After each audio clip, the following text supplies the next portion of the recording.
Isolation is the enemy of excellence. So many times I've seen small business owners, commission sales professionals kind of drift.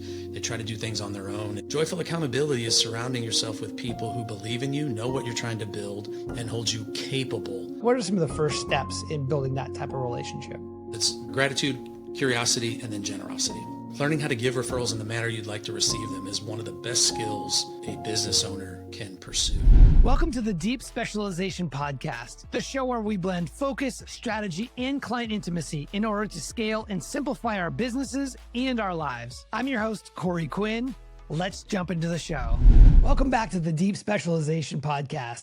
Today's guest knows how to build and scale businesses rooted in real relationships. Brian McRae is a speaker, a business coach, and the chief encouragement officer at Giftology. Over the last 30 years, he's led high-performing teams, grown people-first businesses, and built a standout referral-based mortgage practice recognized with the 5-star award for 16 straight years. I don't know what that is, but that sounds impressive.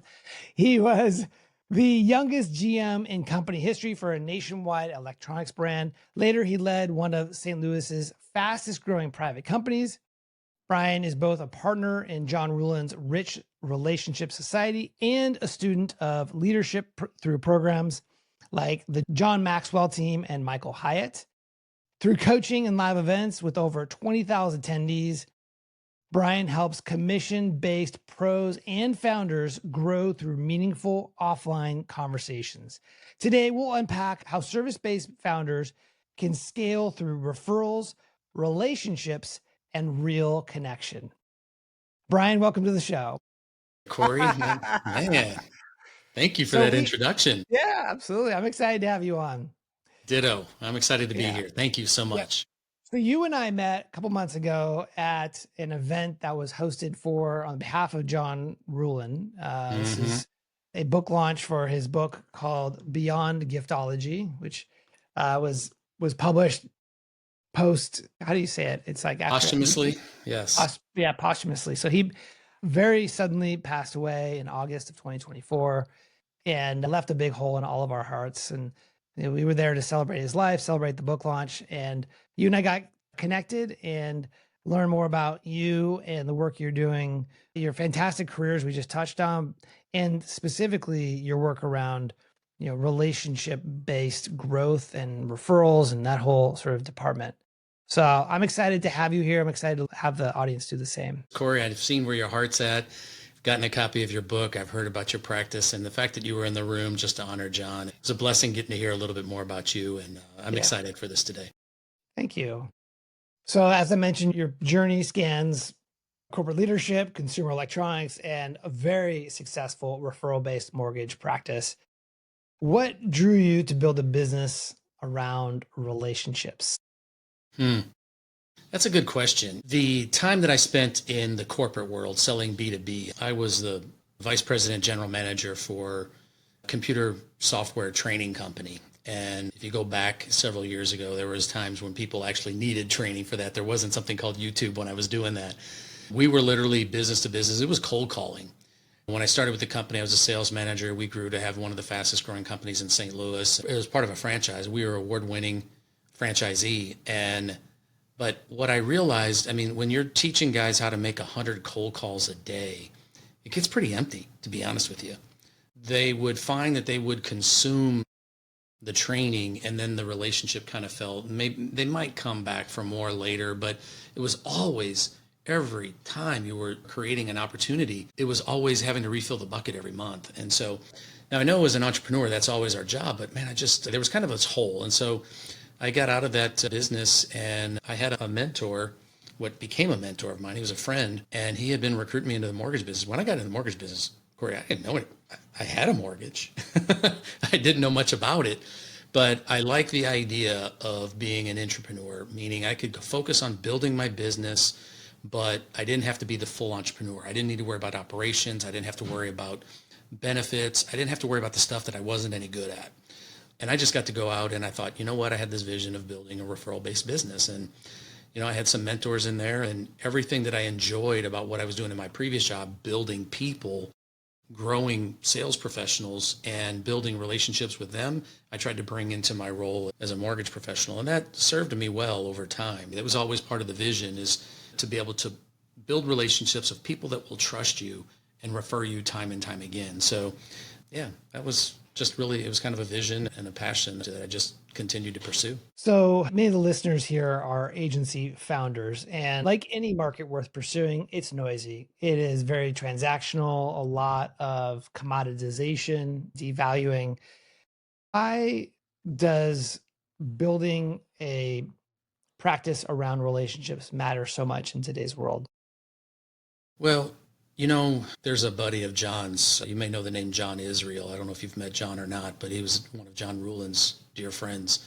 He talks about three types of loyalty. He talks about contractual loyalty, which is based off of a written agreement. He talks about habitual loyalty, things that people do out of habit. And then he talks about emotional loyalty. And that's the one that's the deepest. Whether it's agency, sales, or the mortgage world, it doesn't get any more transactional or commodity based than a mortgage. Rate, fees. So it's very commoditized. Yes. So the question becomes, building relationships. You can go and try and build a relationship with a customer, but it's a one-off thing. But if you can build a relationship with an upstream referral partner that comes across your ideal client often and trusts you like none other, and there's a deep emotional loyalty from that shoulder industry, it changes the game. And so, that's my best referral partner was a financial advisor. And it's just because of deep emotional loyalty. It wasn't habit. It wasn't contractual. So it's the most fulfilling way. And candidly, that third party validation provides a lot of space to create margin, whether it's emotional margin, whether it's, fighting the compression of pricing. You get a few more, that trust just goes a long way. At least that's what I've found. So whether it's been in the coaching space or whether it's been in the mortgage space, that trust, when it conveys over, one, the sales cycle is shorter. Two, you have the ability, you're not shopped as much. And people just listen to the advice because they feel like the relationship's been curated by the person that referred you. So yeah. How do you create emotional loyalty? How do you skip the first two steps, which are more transactional? The first one's transactional, or second one's habitual, and third one's, emotional. Like, how do you get to that emotional loyalty? Corey, I think it's a great question. And I think that's the one that is the age old. And it really comes down to you and I, I see books in your background, and we've had some conversation about some great books. Zig Ziglar is one of my favorites. And he said, if you can just help enough people get what they want, you can have everything you want. I learned early on that if you can focus on serving the shoulder industries and figure out what challenges they're having, well, every one of the ambassadors that I had for my practice, I knew something about them personally. I knew what their biggest business challenges were. And I was always looking for ways to add value to help them solve a business challenge or a personal challenge, or to help them grow in ways that my competitors weren't. It's focusing in on the right questions. It's focusing in on the right heart and figuring out how you can serve versus just trying to take. But also having a connection through understanding their personal context, maybe some of the challenges that they're struggling. How does one go about building a relationship with someone in a shoulder industry that has the kind of awareness or is as a lot of the sort of the social standing or credibility that you want to, they're an ideal person to get connected with and to build a relationship with? What are some of the first steps in building that type of relationship? Corey, take a look at how we met. Truth of the matter is, we both borrowed some trust from John Ruhlin. You were in a room, I was in a room. And it was just, this is going to sound so simplistic, but there's always three things that I start out with when I approach any conversation. Gratitude. Looking for something that I can find a way to thank somebody for. So that's the first question I asked you. How did you know John? I was looking for something to connect to John. I wanted context, relational context. And then you started sharing a story, how you were a big fan. And if I remember correctly, you said you'd actually never met John. So I just appreciated you sharing the story. Thank you for sharing your heart. And then it was just asking great questions. Always show up with the ability to ask great questions. So I'm a big fan of building a portfolio of quality questions, just so that when you show up at a place that you're always armed. And I've spent I've bought books, and it's just having a great question, because curiosity will open doors that judgment slams shut every time. And so having great questions. Love that. And then the one thing that I loved about John was generosity, figuring out a way to be generous. John did it with, he started an entire relationship agency around gifting.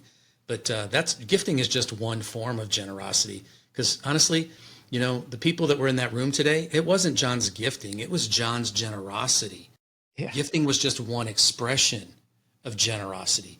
But John was there. I mean, John always made you feel better after a conversation with him. That's generosity. And so anyway, to answer your question, it's those three things when you show up in building relationships. It's finding something to be grateful for, gratitude, curiosity, and then generosity.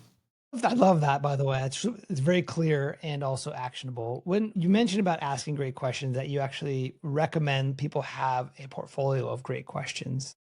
What are some of your favorite go-to questions? There's a book out there, Captivate. It's one of my favorites, but she just, what's the most exciting thing you're working on?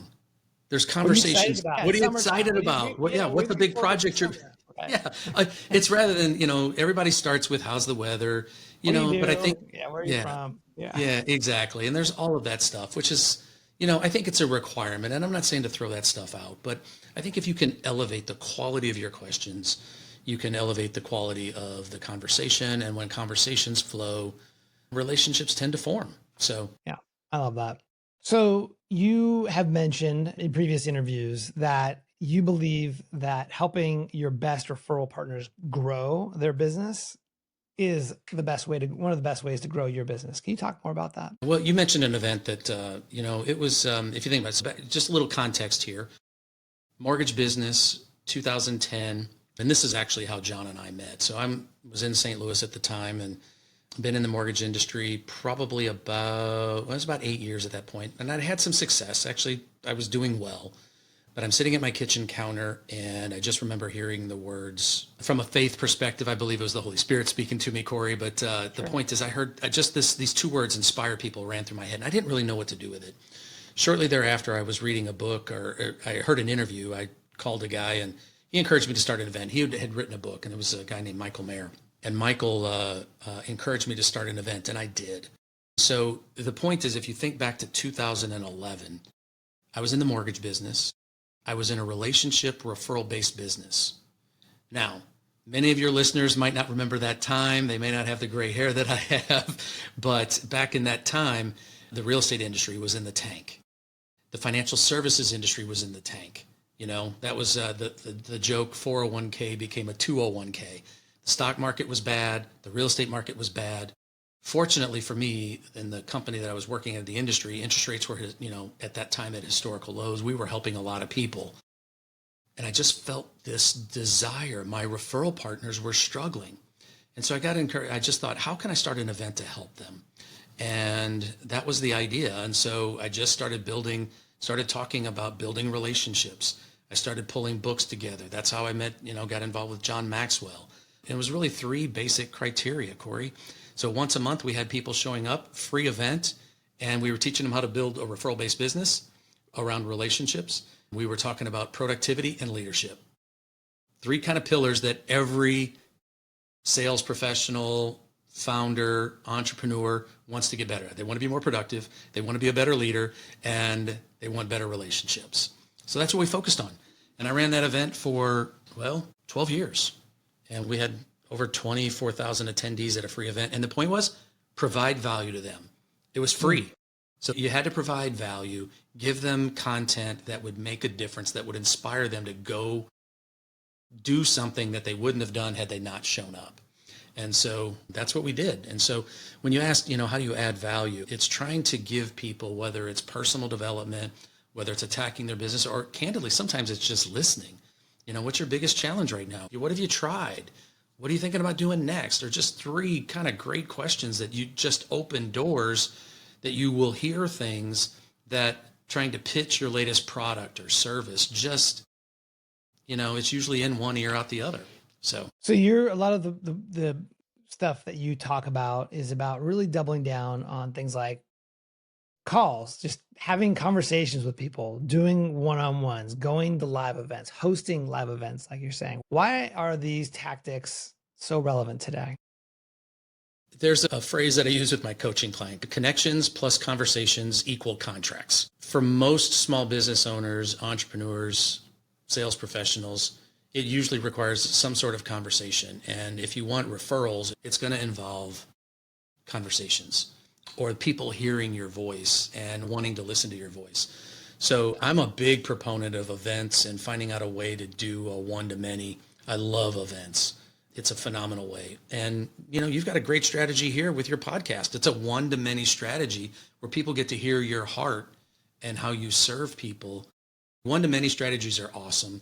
When I was running events, people would show up and I just wanted to turn the table. If I had a financial advisor or one of the top real estate agents in the area show up, I wanted them to hear something or see something or feel something in the room that made them open or maybe even reach out to me. Versus, so I was trying to flip the table so that they would actually want to have a conversation with me or want to call me or want to spend time with me. So that was my strategy around events. And it just, when you can provide enough value, and again, I just come back to Zig's quote, if you help enough people get what they want and improve and add value, then you can have everything you want. And that was the real blessing behind the event. Yeah. When it comes to conversations, maybe from a tactical perspective, for folks listening, how should they approach conversations? Maybe they don't have their own live event. Maybe they go to an industry conference once a year. But beyond that, like, what would be a way to really bring this to life? By the way, there's nothing new under the sun here, Corey. So all this stuff, Yeah. I just curate stuff. So you've probably heard of Bob Berg and John David Mann. They wrote a book called The Go-Giver. And Bob, I think, was the one originally came up with FORD: family, occupation, recreation, and dreams. That's a framework anybody can remember. You walk into a room, it's easy to start asking, when you're into a conversation, you pick up the phone with a relationship, tell me about your family, occupation, what's the most exciting project you're working on? Any big goals this year? Just anything to get them excited to talk. Recreation is easy. What do you do for fun? Just, anything fun planned with the family this summer. You'll hear people open up about, I just had a conversation with a guy this morning where I'm doing a workout this morning. And I said, hey, what do you got planned? Anything fun planned for the summer? And I heard about 10 minutes about how he's taking a trip to his kids to Colorado and he's going to be hiking. I know more about him by asking one question. And candidly, he got to talk. When people get to talk, my gosh, when they feel like somebody's listening, it deepens the relationship. So so anyway, and then dreams and aspirations. Ask people what they're focused on, what they're trying to build, and things just open up. So, and then again, the gratitude, the curiosity, and generosity, build those into that FORD framework. The way one of my mentors, Dan Martelli, talks about, it's not what's new, it's what's true. Yeah.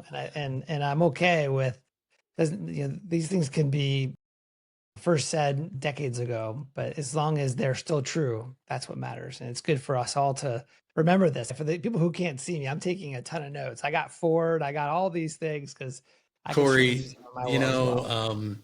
Jeffrey Gitomer was a good friend of John's as well. And I got to hear Jeffrey. It's funny. I told him this story. One of the favorite things I heard, Jeffrey's just full of wisdom. He was doing a presentation once and he said, you know what? I'm not going to share anything new with you here today.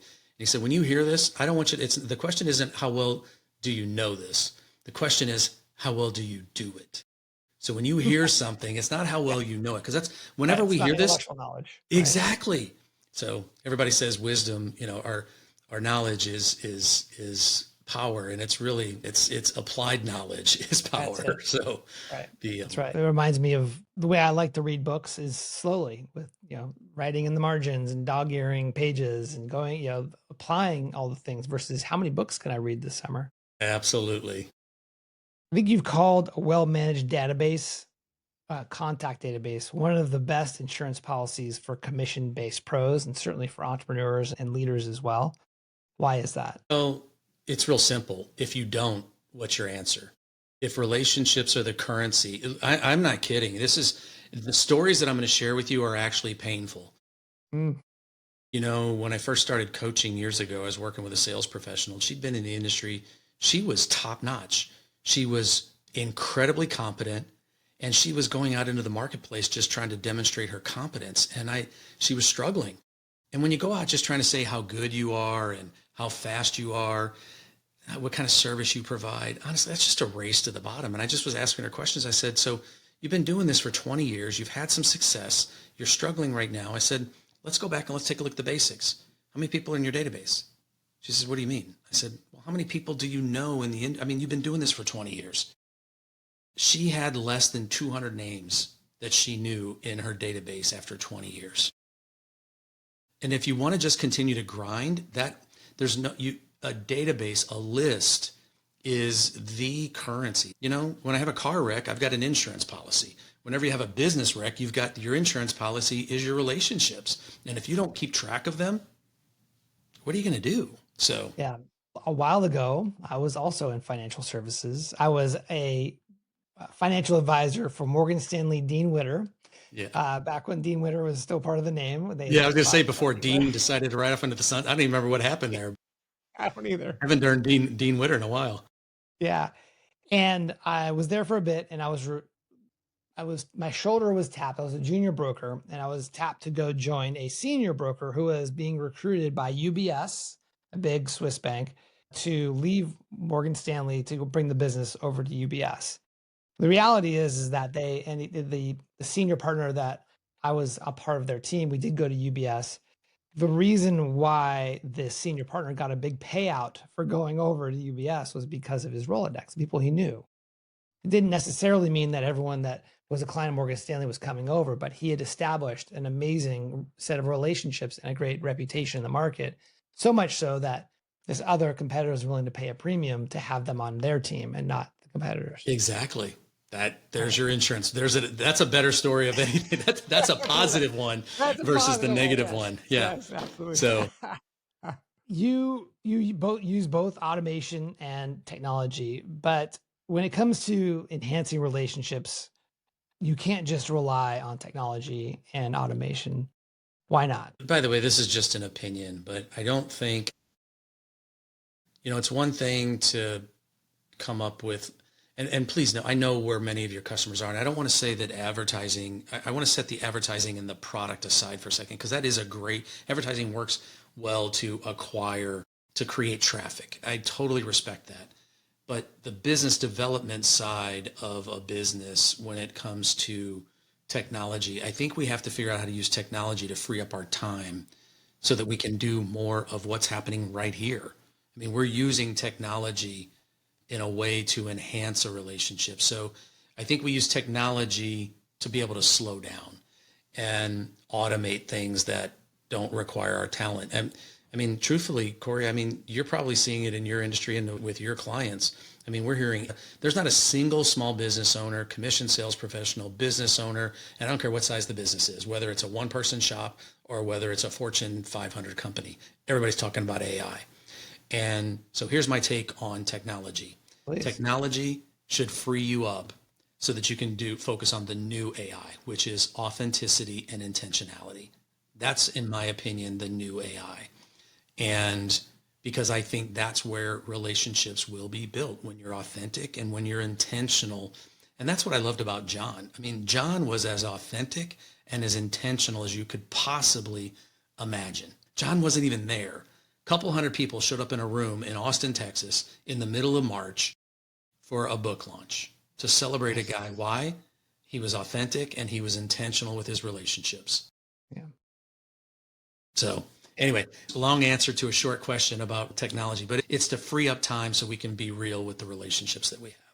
It's almost a gift in that this amazing technology allows us or enables us or provides an opportunity for us to be much more authentic and intentional with the people that matter in our lives. So we're not distracted by these things that now are hopefully being managed or at least supported by software and technologies.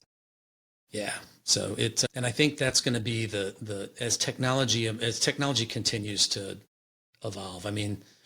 AI is going to have a significant impact. And in my humble opinion, the one thing it won't be able to replace is that human connection and the ability to build that third level of loyalty, that emotional loyalty, which only comes through relationships. It's trust. And so that's where I think we're going to have to learn to embrace technology. We're going to have to learn to leverage it to free up our time so that we can build relationships. I love it. So you run a coaching program and it's built around vision, metrics, and momentum, something you call joyful accountability. What does that look like in practice? Yeah, that's from the boardroom, and that's called the momentum system. And, I could give you a long story behind it, but it's vision, it's planning, metrics, time allocation, and joyful accountability. I think your specific question was around joyful accountability. And the best answer I can give you is a relationship guy. There's a gentleman by the name of Aaron Walker. Aaron's a successful business owner. He was a mentor. I spent about 7 years in a mastermind group with Aaron, which I've patterned the boardroom. The boardroom is literally patterned after my time with Aaron Walker. So you asked about joyful accountability. So I would see Aaron once a week, and we have these little things called spotlight sessions.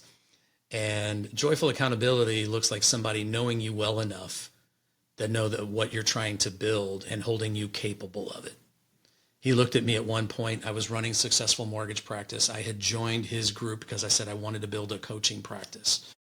And he just looked at me once. And by the way, I'm in a room full of 10 other entrepreneurs, myself. So there's 12 of us on Zoom.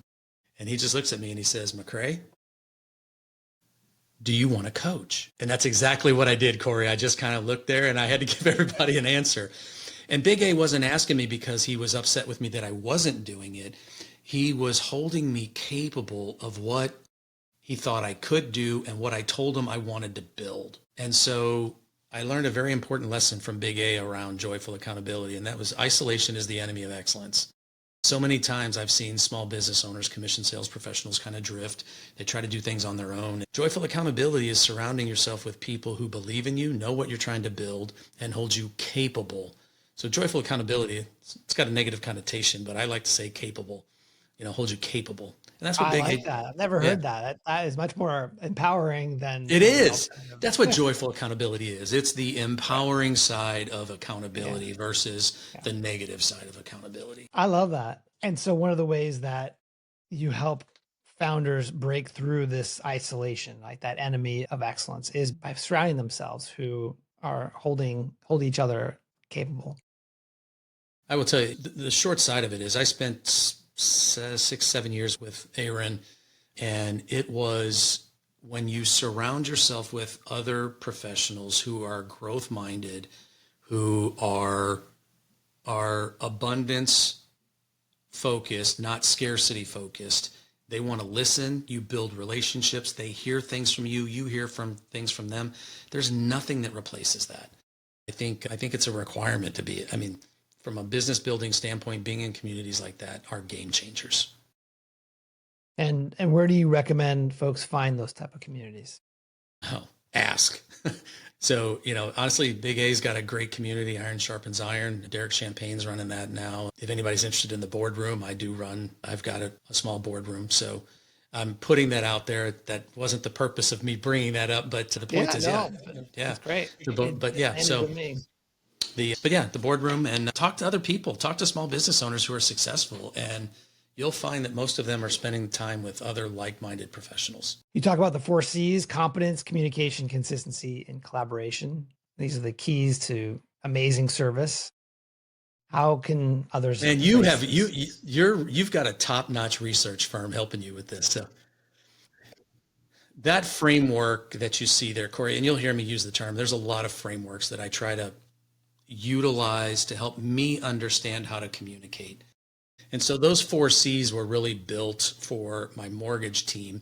And I think they'll work for any really practice, but in the mortgage space, our best shoulder industry, one of them is real estate agents. So we were always trying to show them how those 4 C's impacted, and specifically collaboration is one of the things that we really focused in there. And I think when you can collaborate with your referral partners, your upstream referral partners, and your downstream referral partners, it changes the game. But it just kind of gives you a framework for talking about what you do and how you do it. So that was just simply, and it really is the collaboration side of it, which is where the relationship is a byproduct of relationship. Back in the day, I was in BNI, which is a stands for Business Networking International. And I go to these weekly breakfasts. Sometimes, most of the time, it wasn't communicated, but the expectation is that you would come with leads for other people. And it felt very transactional. It was not, it was more of an obligation versus a opportunity to really show up with value. How do you avoid that type of dynamic in a referral based group? By the way, I am also a BNI, former BNI member, and I spent several years in there. I learned two things I love doing in there. One, I loved running it because I agree it can be with any organization, it can get transactional, not relational. And so I loved running the group, and I loved being the education coordinator. You probably remember those two positions. So Yeah, you can imagine as a chief encouragement officer, it's one of the things that I loved doing was I loved encouraging others. So, I think the transactional side is and that's one of the things that when John and I were collaborating about the course that we put together and also the community that we put together is making sure that you're not being generous for transactions. You're being generous around the relationship, the intent, the thought. And, all too often, and by the way, it's easy to get transactional. And so the best way to do that or stay away from that is, again, to focus on what you can give. And so one of the things that we talk about inside the Rich Relationship Society is figuring out how can you give? How can you be in abundance? How can you create for other people? I think it's one of the most, and one thing I learned from BNI, my best referral partner I met at BNI. We were in BNI for about a year together and we got to know each other. But then it became, this was the key, at least for me. How can I give more referrals than I receive? And if you can figure out how to give referrals, and whether it's connections, whatever the case may be, if you can put other people in contact with influential people in your database, it's a game changer. So if you can learn how to do that, it changes the game. And that's what happened. Kevin and I just got to the point where we were trying to figure out how we could outgive each other. That is an amazing relationship. So learning how to give referrals in the manner you'd like to receive them is one of the best skills a business owner can pursue. That's awesome. Give referrals in the manner you would like to receive them. That's beautiful. So you mentioned now John Ruhlin's Rich Relationship Society. You're the Chief Encouragement Officer.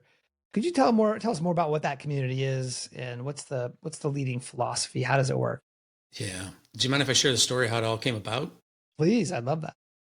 So I mentioned earlier the event that I was running. So I ran an event for 12 years. Now, John and I happened to be in the same geographical location. We were both, John would say he lived near St. Louis and I was living near St. Louis. So one of the sponsors of the event knew John pretty well.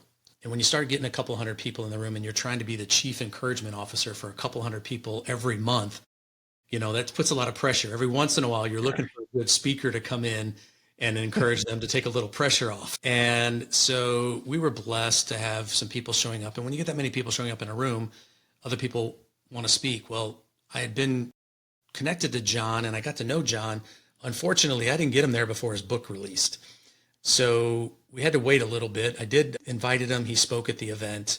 He spoke at the event. During that, we started talking and he got to feel what was going on in the room and, building, having a room full of entrepreneurs that were focused on relationships, productivity, and being better leaders. He felt the energy in the room and it just opened up some doors with some conversations with his team. About 2 years after he spoke at the event, his team reached out to me and said, hey, we love what you're doing. I had built a course. I'd given them access to it. By the way, it all started with the question, what's the most exciting thing you're working on? We had exchanged that question between each other. I had a course that I was working on. I shared it with them just to get their professional opinion on it, and they loved it. Called me 2 years later and said, we want to partner with you. John's organization, his relationship agency focused in on gifting, and candidly, there's kind of a minimum there, but there was this delta below that were people who they wanted to serve, but they just didn't have a product. So they had this idea of an education product to help people to help them build their business to the point where they could serve more, get more referrals. So anyway, John and I, we were talking. And so that all led to us building this course and this community. The course is called Referral Partner Transformation, and the community built around that is called Rich Relationship Society. And I'm so glad we went with that name because RICH is an acronym. You've probably noticed that. And when people are hearing this for the first time, it's one thing to have relationships to get rich, but John's definition wasn't to get rich. It was to be rich and to be richer. So we try to build this community of big-hearted servant leaders who want to be a part and build relationships. And so it stands for the R stands for reciprocal. John was always leading. He was always giving more than he received. So same thing that I just talked about. So reciprocal, influential. And candidly, that's how all of our businesses are built. Think about it. We're just one relationship away. If you take a look at the most influential person you know, and if you were in a relationship with them and they were endorsing you or referring you, what would that do to your business? So we're always individuals seeking influence and seeking people of influence and trying to be an influential person. So that's the I. And then there was connected. And our connections mean everything. So that was John, and John was one of the most connected people. Look at the people that were in the room. John was connected. And so building a business or building a community with connected people. And then the H stood for humble. And I'm so glad that we stuck with that name of Rich because it perfectly describes John. He was reciprocal, he was influential, he was connected, and most of all, he was humble. And that's kind of what it stands for. That's the partnership. So we've built a course, we built a community so people can consume the course if they want. The course is really simple. We've helped them build their database. That business owner that isn't building that insurance policy, we want to show them how to do that. We give them a framework to do that, which is collect their relationships, organize them in one place. We really teach them how to prioritize, which is incredibly important. Not all relationships are created equal. They need to be treated equal, but not all relationships are equal to your business. And then we teach people how to energize those relationships in the course. And if people want more, then they can join the community and get community, they get coaching, they get big event. We have a monthly big event where we bring in special guest speakers. And it's real, Corey, it's my passion right now. So where can people find out more about that? There's a great site. The team actually just texted me. We've got a link. It's RPT, so Referral Partner Transformation, and then my name, which they didn't come up with any more creative than that. So RPT Brian, BRIAN. So just RPT, www.rptbrian.com. And all our information is listed there for the Referral Partner Transformation course. Fantastic. And that is going to be in the show notes. So if you're listening right now and what Brian's been talking about, and you want to lean more into the course, learn about how to energize, how to collect your contacts, your database. Feels like database, Brian, is an outdated term a little bit to me. The inventory of relational assets is what we call it. So your IRA. Makes me think of like the old time, like the ACT database that we all had exactly to wrestle with. Well, database sounds cold, and it's candidly one of the and I deal with a lot of financial advisors. So the new IRA is inventory of relational assets. So there you go. Oh, that Steve, there you go. That's a little more modern. That's awesome. So rptbrian.com, that's where they can go learn more about the course. And then subsequently, go ahead. There is a discount code. If they plug in Brian, there's an amazing discount. Just plug that in, and that'll get them the best discount available. Besides that, where else can people get in touch with you if they want to connect and learn more about you? Yeah, www.briankmcrae.com. So beautiful. Yep. I have one more question for you. What's your motivation? What's my motivation? Well, I happen to be a person of faith, Corey. And by the way, I'm not judging. You're asking me. My motivation is to do, I want to glorify God and I want to make him known. And if I can do that through my thoughts, words, and actions, and it opens up conversations for me to be able to talk to people about him, then how awesome would that be? So that's what motivates me. Brian, thank you so much for sharing your wisdom, your experience, your knowledge, and this great resource. It's been really wonderful. Corey, you are a blessing. By the way, thank you for honoring John in your book, and I appreciate you. I enjoyed the read. It's really good, and I can see why you're having so much success. Thank you so much. You're welcome. Thanks for tuning in to the Deep Specialization Podcast. Are you ready to find out if your agency is built to scale? Take my free 5-minute agency growth score assessment at agencygrowthscore.com. That's agencygrowthscore.com. and get tailored insights across your positioning, marketing, and sales systems. Also, be sure to subscribe for more episodes that help you specialize and scale your sales with dream clients.